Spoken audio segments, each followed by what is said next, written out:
हाँ तो मेरे प्यारे दोस्तों, स्वागत है आप सभी के आपके अपने चैनल पवन स्मार्ट स्टडी पर। तो आज किस वीडियो में लेकर आ गए हैं दोस्तों, प्री बोर्ड एग्जामिनेशन 2026 वर्ग 9th है ना, जो आपका विषय सामाजिक विज्ञान का होने वाला है प्री बोर्ड दोस्तों क्लास 9th का, उसके लिए क्वेश्चन पेपर को लेकर आ गया हूँ।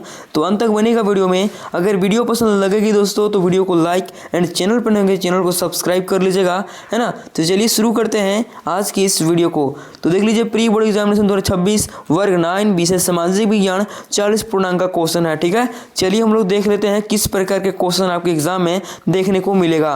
तो देख लीजिए दोस्तों, क्या है पहला क्वेश्चन, ध्यान देंगे, है ना, कि जो जल भाग तीन ओर से स्थल भाग से घिरा हो उसे क्या कहते हैं, तो उसे दोस्तों खाड़ी कहते हैं। ऑप्शन नंबर बी हो जाएगा, ठीक है। आगे देख लीजिए दोस्तों, क्वेश्चन नंबर सेकेंड, और सेकेंड में क्या है ध्यान देंगे, है ना, कि निम्नलिखित में से, क्या दोस्तों, निम्नलिखित में से कौन झारखंड के पड़ोसी राज्यों का समूह है। तो देख लीजिए ऑप्शन ए में ही है दोस्तों, बिहार, पश्चिम बंगाल, उड़ीसा, छत्तीसगढ़ और उत्तर प्रदेश। ये ऑप्शन नंबर बी हो जाएगा, है ना। चलिए आगे देख लीजिए, क्वेश्चन नंबर थ्री में क्या करा, ध्यान देंगे, निम्नलिखित में कौन सुमेलित नहीं है। तो सुमेलित की बात करें दोस्तों तो देख लीजिए ऑप्शन नंबर डी जो दिख रहा है ना, ये प्रायद्वीपीय पठार उत्तरी सरकार, ये दोस्तों नहीं है, ऑप्शन नंबर डी हो जाएगा, है ना। चलिए आगे देख लेते हैं क्वेश्चन नंबर 4, और 4 में देख लीजिए क्या दिया है आपका, कि निम्नलिखित में से कौन सबसे सघन जनसंख्या वाला प्रदेश है। तो दोस्तों उत्तरी मैदान हो जाएगा, ऑप्शन नंबर बी हो जाएगा दोस्तों, है ना। आगे देख लेते हैं क्वेश्चन नंबर 5, और 5 में देख लीजिए क्या आपका है, कथन, है ना। कथन पहले दिया है, इसके बाद करण दिया है। तो गंगा नदी में सालों भर जल प्रवाहित होता है ना, कथन आपका है। कारण देख लीजिए, गंगा नदी हिमालय से निकलने वाली नदी है, और गर्मी में हिमालय के बर्फ पिघलने से गंगा नदी को जल प्राप्त होता है। तो देखिए दोस्तों, यहाँ पर कथन और कारण दोनों सही है ना। तो देख लीजिए कौन सा ऑप्शन में है, तो ऑप्शन नंबर डी में है, तो हो जाएगा ऑप्शन नंबर इसका डी, ठीक है। कथन कारण और दोनों सही है, ठीक है दोस्तों। चलिए आगे देख लेते हैं। आगे देख लीजिए क्वेश्चन नंबर 6, और 6 में क्या है दोस्तों, कि भारत में नदियों का महत्व किन क्षेत्रों में है।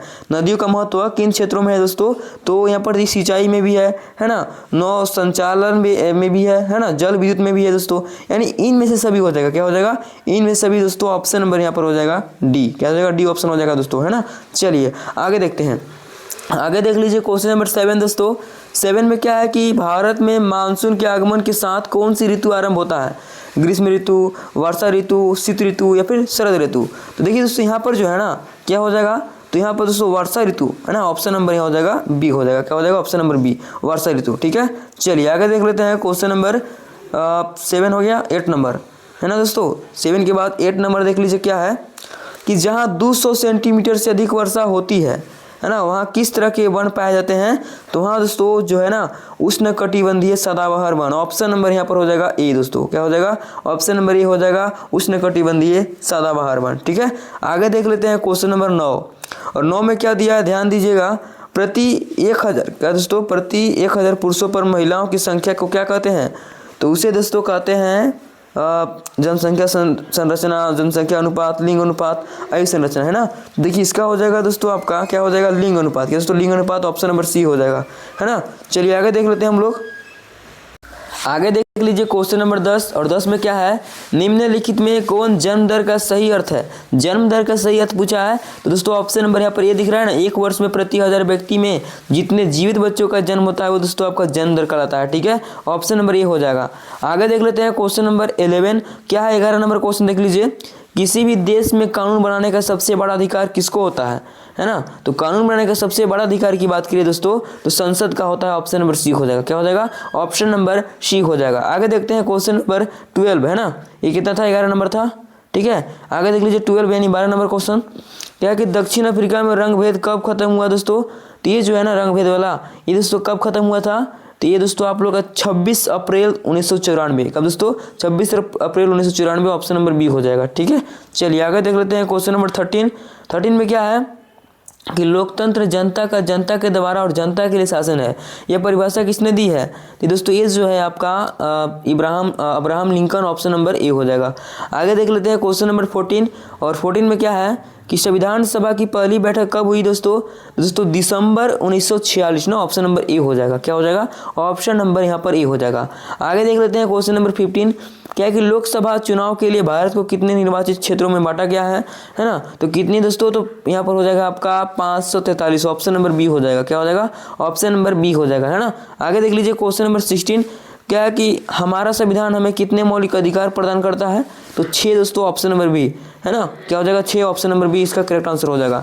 आगे देख लीजिए 17 नंबर, क्या कि निम्नलिखित में कौन राजनीतिक कार्यपालिका का हिस्सा होता है ना। तो कौन होता है दोस्तों, गृह मंत्री होता है। कौन है, गृह मंत्री, ऑप्शन सी हो जाएगा। आगे देख लीजिए क्वेश्चन नंबर 18, क्या कि सरकारी निर्णय से उठने वाले विवादों का निपटारा कौन करता है, तो कौन करता है, सर्वोच्च न्यायालय, ऑप्शन ए हो जाएगा। आगे देख लीजिए 19 नंबर क्वेश्चन, क्या कि किसके नेतृत्व वाले पार्टी ने 1971 के लोकसभा चुनाव में गरीबी हटाओ का नारा दिया दोस्तों। क्या दोस्तों, गरीबी हटाओ का नारा दिया, है ना। तो क्या हो जाएगा इसका दोस्तों, ये हो जाएगा आपका इंदिरा गांधी। दोस्तों Indira Gandhi, option number B हो जाएगा। ठीक है, चलिए आगे देखते हैं। आगे देख लीजिए दोस्तों क्वेश्चन नंबर 20 यानी कि 20 नंबर क्वेश्चन क्या है, देख लीजिए। केंद्र सरकार का प्रमुख कौन होता है ना। केंद्र सरकार का प्रमुख कौन होता है दोस्तों, तो केंद्र सरकार का जो है प्रधानमंत्री होता है, ऑप्शन सी हो जाएगा। इसके बाद देख लीजिए क्वेश्चन नंबर 21 यानी 21 नंबर, एक वर्ष में किसी भूमि पर एक से ज़्यादा फसल पैदा करने की विधि क्या कहलाती है, तो वो जो है दोस्तों आपका हो जाएगा, क्या हो जाएगा, बहुविध फसल प्रणाली। क्या दोस्तों, बहुविध फसल प्रणाली, ऑप्शन बी हो जाएगा, है ना। चलिए आगे देख लेते हैं क्वेश्चन नंबर 22 में क्या है दोस्तों, ध्यान देंगे, है ना। फटाफट से खत्म कर रहे हैं दोस्तों, है ना। निम्नलिखित कथनों में से पालमपुर के संदर्भ में कौन सा कथन सत्य है ना। तो यहाँ पर दोस्तों ऑप्शन ए दिख रहा है, यही सही है दोस्तों। पालमपुर में 450 परिवार में से लगभग 1/3 परिवार के पास खेती के लिए भूमि नहीं है ना, भूमिहीन थे दोस्तों। इसके बाद देख लीजिए क्वेश्चन नंबर 23 यानी 23 नंबर, क्या कि जापान जैसे देशों ने अपने देश के विकास के लिए किस चीज़ पर निवेश किया दोस्तों, तो वो जो है ना, वो दोस्तों किस चीज़ पर निवेश किया, तो वो शिक्षा पर निवेश, ऑप्शन नंबर ए हो जाएगा। आगे देख लीजिए क्वेश्चन नंबर 24 और 24 में क्या है, ध्यान देंगे कि इनमें से कौन तृतीय क्षेत्र के क्रियाकलापों में नहीं आते हैं, है ना। तृतीय के क्षेत्र के दोस्तों, तो क्या हो जाएगा इसका, ये हो जाएगा दोस्तों खनन, ऑप्शन सी हो जाएगा। ठीक है, चलिए आगे देख लेते हैं। अगला जो क्वेश्चन है क्वेश्चन नंबर 25 और 25 में क्या है, ध्यान देंगे कि भारत सरकार ने कक्षा में बच्चों की उपस्थिति को बढ़ावा देने के लिए कौन सी योजना कार्यान्वित की, तो दोपहर का भोजन योजना दोस्तों, है ना। दोपहर का भोजन योजना यानी कि ऑप्शन नंबर जो डी है ना, ये दोस्तों आपका हो जाएगा, है ना। चलिए आगे देखते हैं। अगला क्वेश्चन को देखते हैं क्वेश्चन नंबर 26 और 26 में क्या है, ध्यान देंगे कि निम्नलिखित में से कौन से राज्य ने निर्धनता को कम करने के लिए अनाज के सार्वजनिक वितरण प्रणाली में सुधार किया, है ना। तो कौन सा राज्य दोस्तों, तो ये हो जाएगा आपका आंध्र प्रदेश एवं तमिलनाडु, ऑप्शन नंबर सी हो जाएगा। क्या हो जाएगा, ऑप्शन नंबर सी हो जाएगा, है ना। चलिए आगे देखते हैं क्वेश्चन नंबर 27 में क्या है कि निम्नलिखित में से भारत सरकार के किस कार्यक्रम के अंतर्गत अगर आवेदक को 15 दिनों के अंदर रोजगार उपलब्ध नहीं कराया गया तो वह दैनिक बेरोजगार भत्ते का हकदार होगा, है ना। तो क्या हो जाएगा इसका दोस्तों, ये हो जाएगा राष्ट्रीय रोजगार गारंटी कोष, ऑप्शन नंबर बी हो जाएगा, है ना। चलिए आगे देख लेते हैं क्वेश्चन नंबर 28 और 28 में क्या है कि भारत में ग्रामीण क्षेत्र में प्रतिदिन प्रति व्यक्ति कितनी कैलोरी की आवश्यकता स्वीकृत की गई है, तो कितनी दोस्तों, तो ये आपका 2400 कैलोरी, ऑप्शन नंबर ए हो जाएगा, है ना। चलिए आगे देख लेते हैं क्वेश्चन नंबर क्या दोस्तों, क्वेश्चन नंबर 28 के बाद 29, है ना। 29 देख लीजिए क्या आपका है, ध्यान देंगे किसके माध्यम से सरकार द्वारा अधिप्राप्त अनाज, गेहूं और चावल के भंडार का बफर स्टॉक बनाया जाता है ना। तो दोस्तों ये जो है 29 नंबर ही हो जाएगा आपका, ऑप्शन बी यानी भारतीय खाद्य निगम, या दोस्तों भारतीय खाद्य निगम, है ना। इसके बाद देख लीजिए क्वेश्चन नंबर 30, क्या कि सरकार द्वारा समाज के गरीब वर्गों में बाजार से कम कीमत पर अनाज का वितरण किया जाता है, इस कीमत को क्या कहते हैं, इस कीमत को जो है दोस्तों निर्गम कीमत कहते हैं, ऑप्शन नंबर ए हो जाएगा। ठीक है, आगे देख लीजिए क्वेश्चन नंबर 31 यानी 31 नंबर क्वेश्चन, क्या है कि द स्पिरिट ऑफ लॉज नामक रचना के रचनाकार कौन है, तो ये दोस्तों आपका जो है मोंटेस्क्यू जो है ना, ऑप्शन नंबर ए हो जाएगा इसका आंसर। ठीक है, इसके बाद देख लीजिए क्वेश्चन नंबर अगला यानी कि 32 नंबर क्वेश्चन, क्या है कि फ्रांसीसी क्रांति के समय फ्रांस का किसका शासन था दोस्तों, जब फ्रांसीसी क्रांति के समय था, है ना, तो फ्रांस के किसका शासन था, तो दोस्तों लुई 16वां, ऑप्शन नंबर सी हो जाएगा, है ना। चलिए आगे देख लेते हैं क्वेश्चन नंबर 33, है ना। 32 का दोस्तों हो गया आपका, एक मिनट देख लेते हैं 32 नंबर का, कन्फ्यूजन लग रहा है।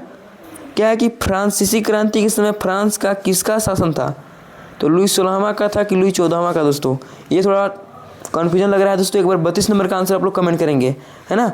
32 नंबर का आंसर आप लोग कमेंट करेंगे क्या आंसर होगा। ठीक है, आगे देख लीजिए क्वेश्चन नंबर 33, क्या आपका ध्यान देंगे दोस्तों, नवंबर के अपराधी कौन थे, तो नवंबर के अपराधी दोस्तों ये वाइमर गणराज्य के समर्थक, ऑप्शन सी हो जाएगा इसका, है ना। इसके बाद देख लीजिए क्वेश्चन नंबर 34, क्या है कि किस समुदाय के दूसरे समुदाय से अलग रखना क्या कहलाता है, तो घेटो कहलाता है। क्या कहलाता है, घेटो। ऑप्शन नंबर ए ही हो जाएगा इसका, है ना। चलिए आगे देख लेते हैं क्वेश्चन नंबर 35 में क्या है दोस्तों कि भारत का एक प्रमुख वन महानिदेशक कौन था, तो फोस्टर था, रंगनाथन, ब्रैंडिस या फिर क्लार्क। तो यहाँ पर दोस्तों आपका हो जाएगा ऑप्शन सी, क्या हो जाएगा, ब्रैंडिस। क्या दोस्तों, ब्रैंडिस था, है ना।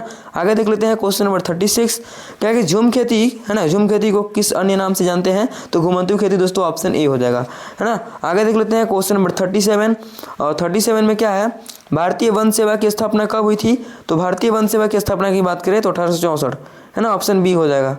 ठीक है दोस्तों, आगे देखते हैं क्वेश्चन नंबर 38, और 38 में क्या है कि फ्रांस की क्रांति कब हुई थी, तो फ्रांस की क्रांति 1789 दोस्तों, ऑप्शन ए। ठीक है, इसके बाद देख लीजिए दोस्तों क्वेश्चन नंबर 39, है ना, 39 देख लीजिए। औपनिवेशिक सरकार ने अपराधी जनजातीय अधिनियम का पारित किया, तो ये दोस्तों आपका हो जाएगा, क्या हो जाएगा, बी, यानी 1871। इसके बाद देख लीजिए दोस्तों क्वेश्चन नंबर 40, यानी अंतिम क्वेश्चन देख लीजिए क्या है, रूसी क्रांति कब हुई थी दोस्तों, तो ये जो है 1917 ईस्वी में हुई थी, ऑप्शन नंबर ए। तो हम लोग दोस्तों आज की इस वीडियो में 40 मोस्ट ऑब्जेक्टिव क्वेश्चन को किए, जो कि आपके प्री बोर्ड प्लस में फाइनल बोर्ड के लिए भी इंपॉर्टेंट होंगे। ठीक है दोस्तों, यही आप लोग का है। शेयर कीजिए वीडियो को, कैसी लगी वीडियो पसंद लगी होगी तो वीडियो को लाइक कर लीजिएगा, चैनल पर नए चैनल को सब्सक्राइब कर लेंगे। चलिए तो मिलते हैं किसी नेक्स्ट वीडियो के साथ, तब तक के लिए जय हिंद, जय भारत।